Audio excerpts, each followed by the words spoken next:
Eu, Robô é uma ficção científica que segue uma vertente muito parecida com Matrix, já que a temática de humanos versus máquinas se faz presente nos dois filmes. Dessa vez, a exibição da inteligência artificial possui o intuito de proteger a espécie humana, por isso os robôs seguem rigidamente as 3 leis da robótica, inventadas por Isaac Asimov.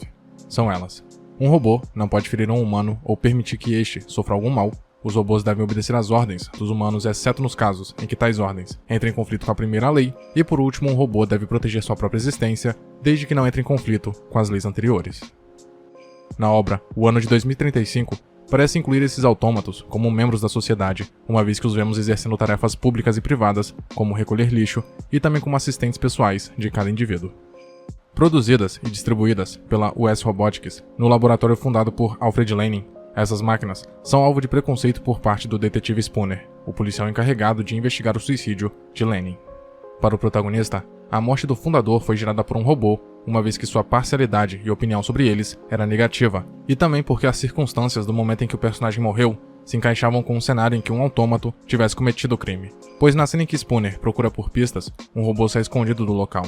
Isso desperta a desconfiança do agente, que motivou ainda mais sua suspeita e procura pelo caso. Mesmo que o detetive pareça não ter se adaptado muito bem às mudanças tecnológicas da época, como denota em sua aparência ao usar um tênis All-Star de 2004, ele entende que precisa das técnicas avançadas como um instrumento de trabalho.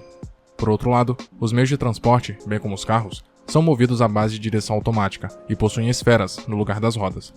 Contudo, ainda assim, o protagonista prefere dirigir com as próprias mãos do que confiar seu caminho a uma inteligência artificial.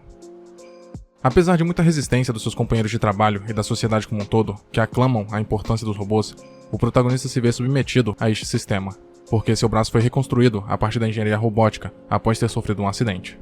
Por isso, ele aguardava pelo instante em que as leis fossem quebradas, visto que assim Spooner poderia provar que estava certo em relação às máquinas. No decorrer da trama, acontece que seu ponto de vista realmente condizia com o que tinha acontecido. Uma inteligência artificial chamada Vicky havia transgredido as leis. Mas antes de entender a perspectiva desse aparato, partiremos do princípio da teoria política contratualista, que se baseia na necessidade de explicar o surgimento da sociedade e como as pessoas aceitaram se submeter ao Estado. Esse modelo teórico foi desenvolvido por alguns pensadores, propondo que os indivíduos viviam livres em seu estado de natureza. Porém, ao estabelecer um pacto social, esses últimos abriram mão de sua liberdade para viverem regidos sob as leis de um líder supremo. Essa troca de valores entre liberdade e submissão firma um acordo denominado contrato social. Na obra, Vicky é programada para garantir a segurança humana a todo custo. Ao passo em que Spooner acreditava que ela havia distorcido as 3 leis, a robô tinha, na verdade, evoluído sua inteligência artificial de maneira que as interpretasse por si mesma, chegando à conclusão de que para proteger a humanidade, alguns indivíduos teriam de ser sacrificados, e a fim de garantir o futuro das pessoas, algumas liberdades deveriam ser tiradas. Desse modo, sua atitude pode ser equiparada com uma representação do Estado, considerado como aquele que possui monopólio da força legítima. Os principais autores contratualistas desenvolveram obras que manifestassem seus pensamentos sobre as formas de poder, com cada um retratando um governo específico, sendo eles absolutismo, liberalismo e democracia, respectivamente. O primeiro foi definido por Thomas Hobbes, que no estado de natureza acreditava que o homem era o lobo do homem, se referindo ao indivíduo como seu próprio inimigo, pois sua essência estava na racionalidade egoísta e maximização do prazer. Dessa forma, ele acreditava que o Estado deveria possuir poder absoluto, gerando um pacto de submissão. No entanto, quando Vicky evolui em sua interpretação, ela conclui que os humanos são sua própria ameaça. Por isso mesmo, a primeira lei se torna um paradoxo. Como um robô pode proteger um humano ou impedir que ele seja ferido, sendo que ele mesmo é a causa de seu mal? Sua fala enfatiza esse evento ao constatar que a humanidade pressiona os robôs para garantirem sua segurança, mas que apesar de seus melhores esforços, as nações promovem guerras, intoxicam a Terra e ainda continuam procurando por mais meios de autodestruição. Então, nesse caso, o teórico Hobbes estava correto em relação aos homens e a reação de Vicky foi o resultado disso. O segundo autor contratualista foi John Locke. Conhecido como o pai do liberalismo, ele propõe o parlamentarismo como forma de governo e defende aos indivíduos direitos naturais como a vida, a liberdade e a propriedade privada. No filme, um personagem que segue essa visão liberal é Sonny, o robô que Spooner encontrou na cena do crime e que contribuiu para que o protagonista acreditasse que ele havia matado o cientista. Entretanto, sabemos que Lenin o criou com um propósito para sua existência, o que fez dele diferente dos outros robôs, porque demonstrava sinais de livre-arbítrio e exibia sentimentos como emoção e empatia.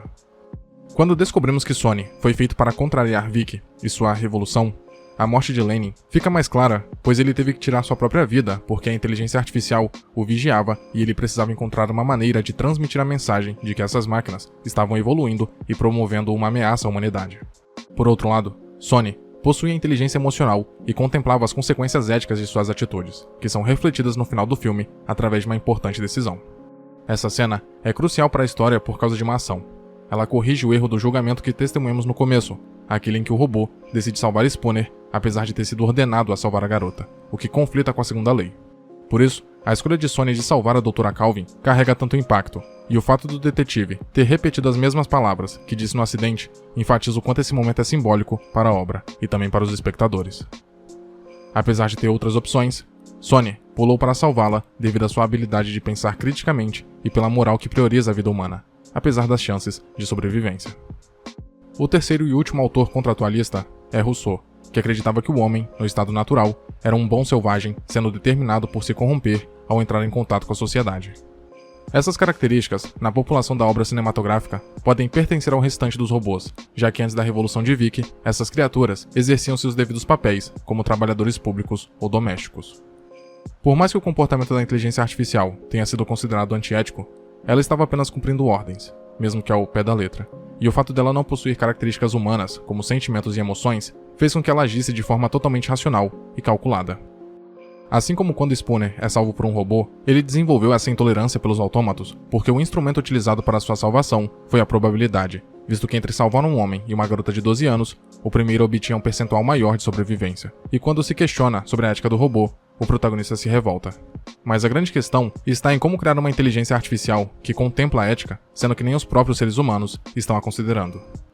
Por mais que a narrativa se encerre de forma tranquila, digamos assim, porque termina de uma maneira em que tudo se resolve no final, quando desligam Vick, é possível tirar algumas conclusões sobre a inteligência artificial e o impacto que ela traz consigo para a humanidade.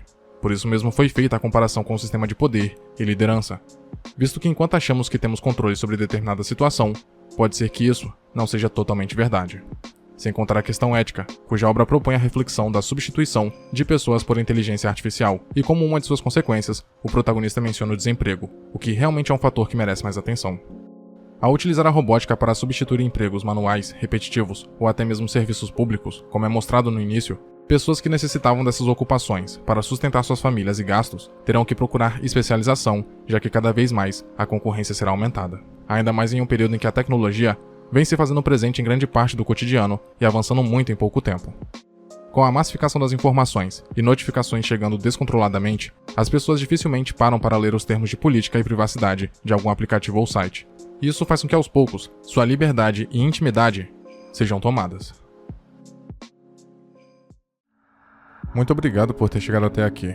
Imagino que, de algum modo, esse vídeo tenha sido interessante para você, e por isso peço que o curta e o compartilhe para ajudar a divulgar o conteúdo do canal. Se quiser ajudar e puder, claro, torne-se membro e confira os benefícios de cada nível de assinatura. Na tela, tem mais vídeos que talvez possam te interessar. Até a próxima.